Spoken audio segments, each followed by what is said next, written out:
All right, today we're going to talk about the last chapter in your conservation biology. So this will be the last one of these lecture videos, and then next week we move into your all presentations, and from there your papers and your final exams. So these last couple of chapters do a good job of preparing you for those kind of final parts of your paper where you're really kind of making your recommendations for how to improve conservation around your conservation topic.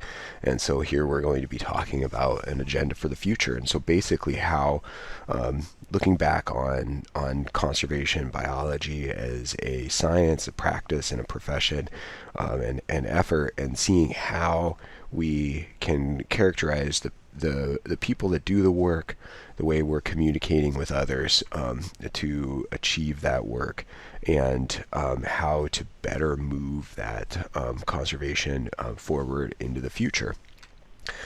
And so looking at that, we really have to start thinking about the problems then that we face in conservation.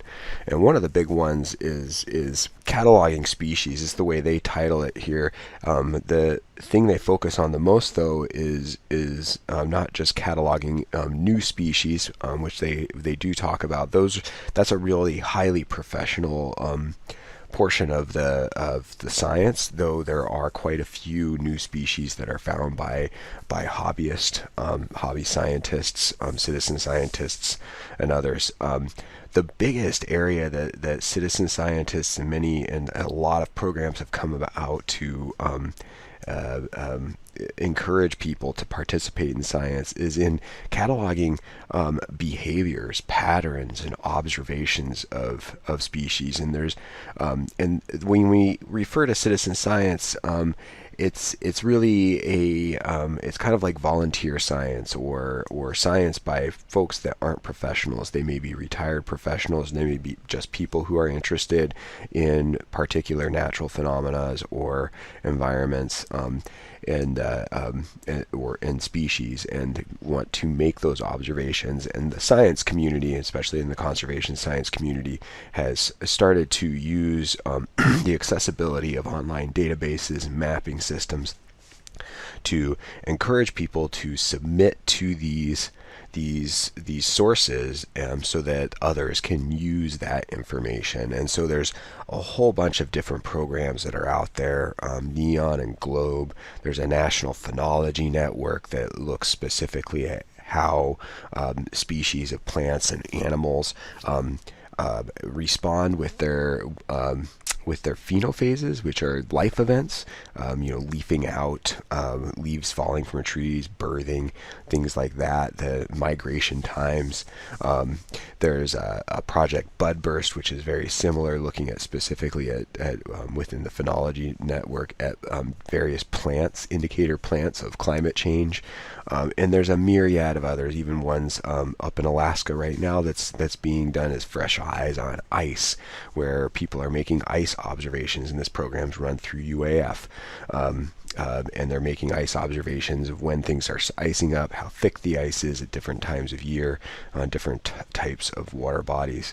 In my profession, with invasive species and forest pests, we encourage people to submit information through, we have a pest reporting portal. We also have an app called Alaska Invasives ID, which allows people to submit locations of invasive plants they find. And those, of course, help us disseminate information to both scientists and managers so that people can enact that kind of conservation.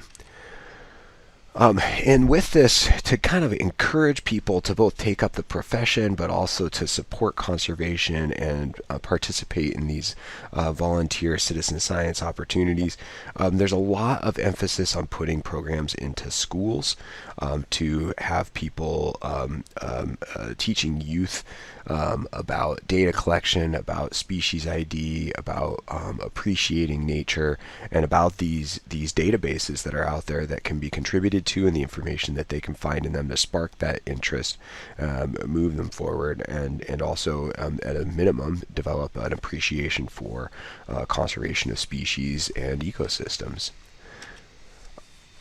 There's other issues though that are really global in scope, that with conservation, we all make decisions every day with our pocketbook, with the way we eat, how much we drive, what we buy, and those have repercussions around the world because our economy is now global, and the coffee that I'm drinking right now came from maybe Guatemala, and where how was it raised, what impacts to the ecosystem occurred because of that coffee. And so what we can't really fault the folks that are developing these resources and selling them to us, because these developing countries need income. The people in those countries need income. And what the conservationists have done to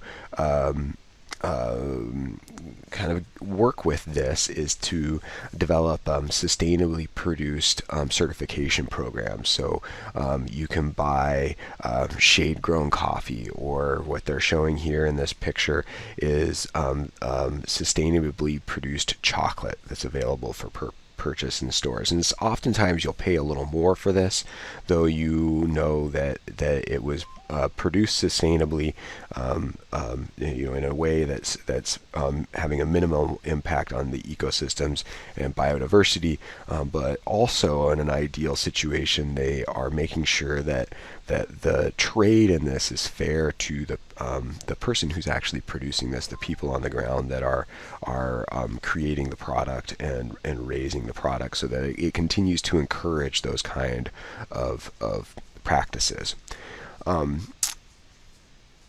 Related to this, though, is that when we start to talk about developing resources, the economics of those often kind of fail or don't forecast as much value into ecosystem services as many in the conservation biology profession believe those ecosystem services are worth.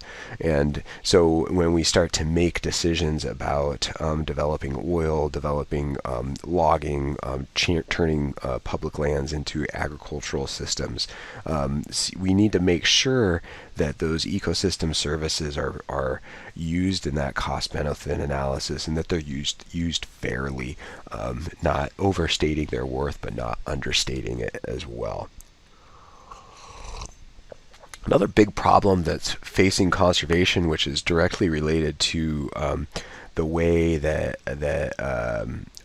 people in developing countries are developing their resources, is that it's often, in some of these situations, disadvantaged people that are actually harming the ecosystems, whether they're subsisting and are doing so on less and less land because of the development that's surrounding them, and now their practices that used to not have a heavy impact on the environment now are having the impact on the environment. Or it could be that they recognize an economic opportunity, a way to bring their family out of poverty and get a house with a refrigerator, electricity, TVs, and all of that, and bring themselves out of that situation. And they want to develop resources in order to do that, and to support their families and bring in economic income. And if there's not enough guidance in how to do that, and not enough government incentive to do it in sustainable ways, then oftentimes it can be done in these sensitive areas, like the coastal, rainforests and other places that we've talked about all semester. It can be developed in ways that are damaging to those ecosystems, the biome and biodiversity.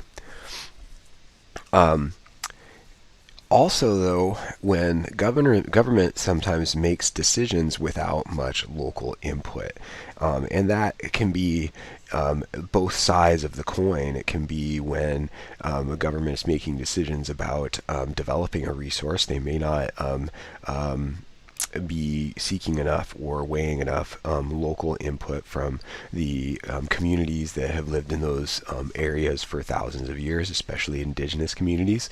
Examples might be where to watch out for things like this is major development projects around Alaska and in extreme rural areas of the Arctic and western Alaska.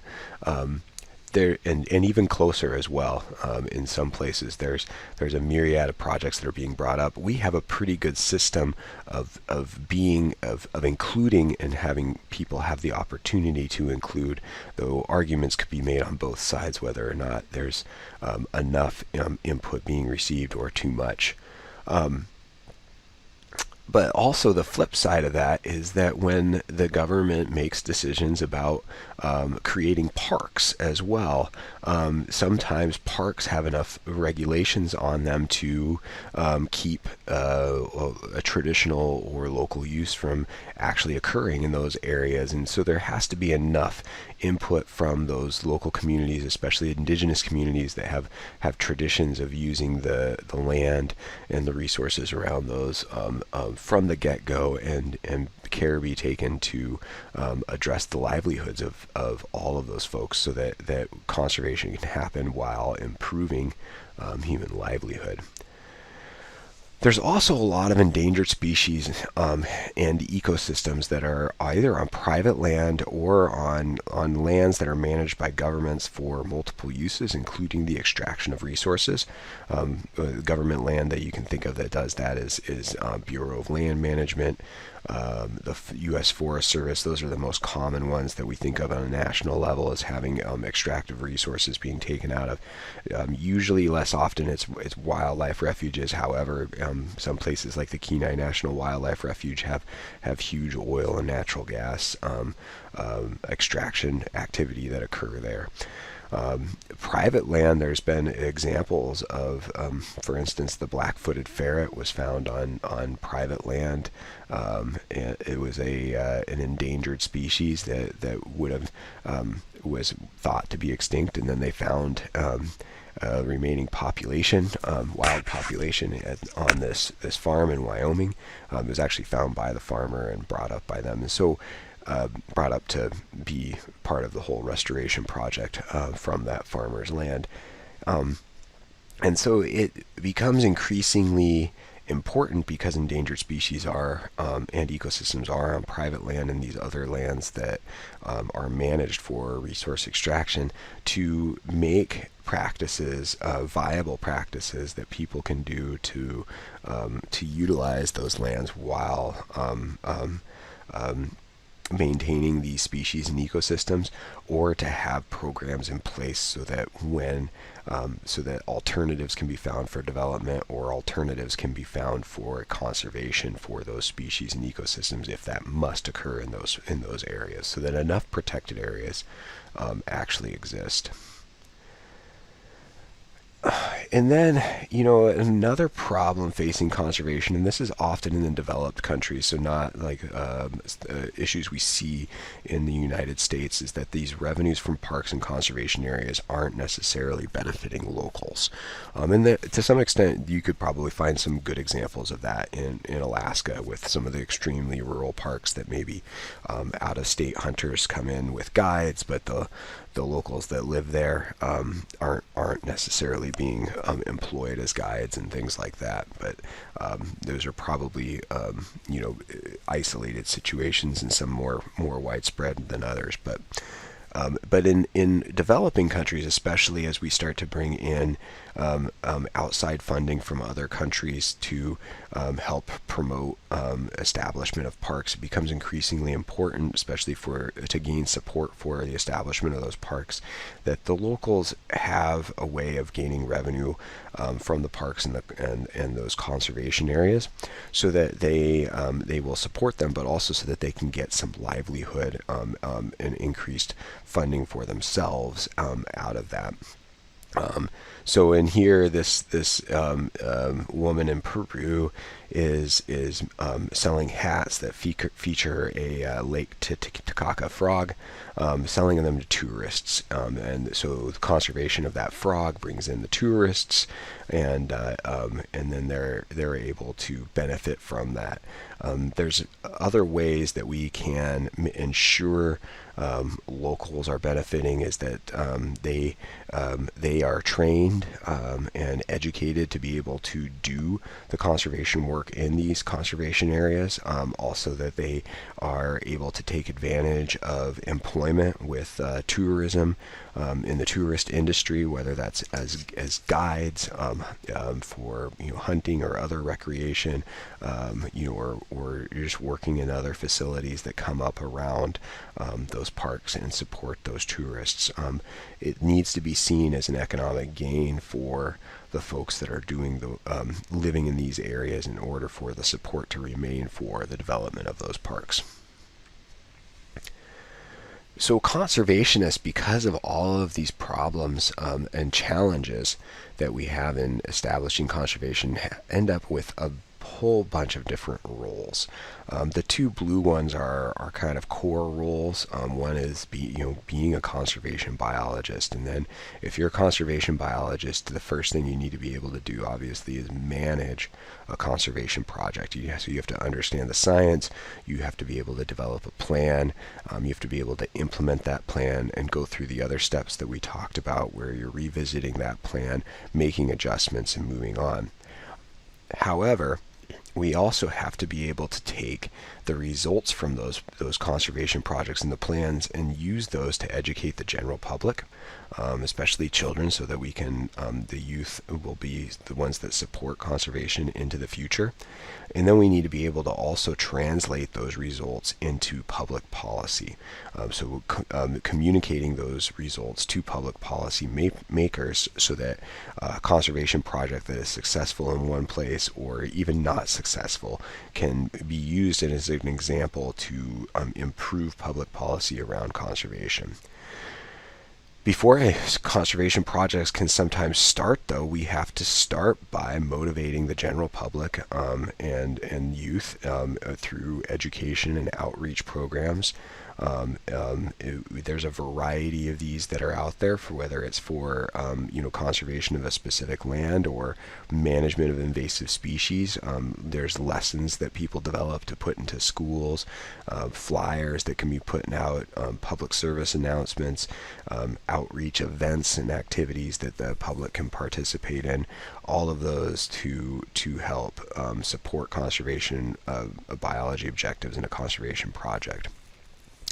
Sometimes we also have to become politically active and in order to affect public policy, and that gets really tricky when you're a government employee. There's it's not as much lobbying or being politically active as making sure that you are providing information in a very unbiased way to policymakers, so that they can make the decision about the policies that they're moving forward and how that affects a conservation project. Folks that are working for non-governmental organizations, or they're private citizens that are interested in a conservation topic, they can be show much more of their opinion when they talk to policymakers and the like. And those are oftentimes, especially when it's an individual and not a non-governmental organization, but just a person that's a constituent, we would call it, someone who actually voted for that legislator or whoever it happens to be, that comes forward and talks to those policymakers. They often have the most traction in actually moving something forward or backwards in whatever direction they are choosing to move it. Conservation biologists also need to be able to organize other scientists. Scientists aren't always the best at communicating with the general public, and we have to organize them to be able to do better at communicating, to have that we're describing topics in the same way and in a way that is easy to understand by the public. Also to be most effective and working on the most projects with the biggest bang for the buck, and that will actually be the easiest to achieve. To do all this, conservationists have to talk to a variety of different audiences. These are the just a graph showing the bulk of the audiences, and what the big take home of this is that most of what's being talked to the audience-wise is academia and then government and policy makers. Those two are the most often intended audiences of conservationists, followed by NGOs and the media, and then research scientists and a whole bunch of others. Members of the public, and K-12 education is actually a really big one, even though it's down only in about the 5% arena. But then beyond that, they have some here, but the number of audiences, especially with the advent of the new technologies, Facebook and all the other ones, that are out there, Instagram, Twitter, and the various groups you can join through those, creates a whole myriad of different audiences that each conservation project needs to work towards addressing and communicating with. And to do that, we have to start looking at different media. YouTube and others have worked pretty well because they're easy to share on a variety of different platforms. This one in particular is talking about Sylvia Earle, who did a TED Talk and won a TED Award, and ended up establishing new marine protected areas. And it kind of spurred from her utilizing some of these advocacy on multimedia. But we also have to make sure we're creating an appreciation for the conservation that we're seeking after. So this example is of tourists that are gathered in the evening to watch free-tailed bats, and bats often had a very nefarious or bad rap given to them, reputation by people. So their conservation and promoting their conservation was really kind of a big feat to get people to change their minds that we do need bats around, and then to create some level of appreciation for those. And that'll be it.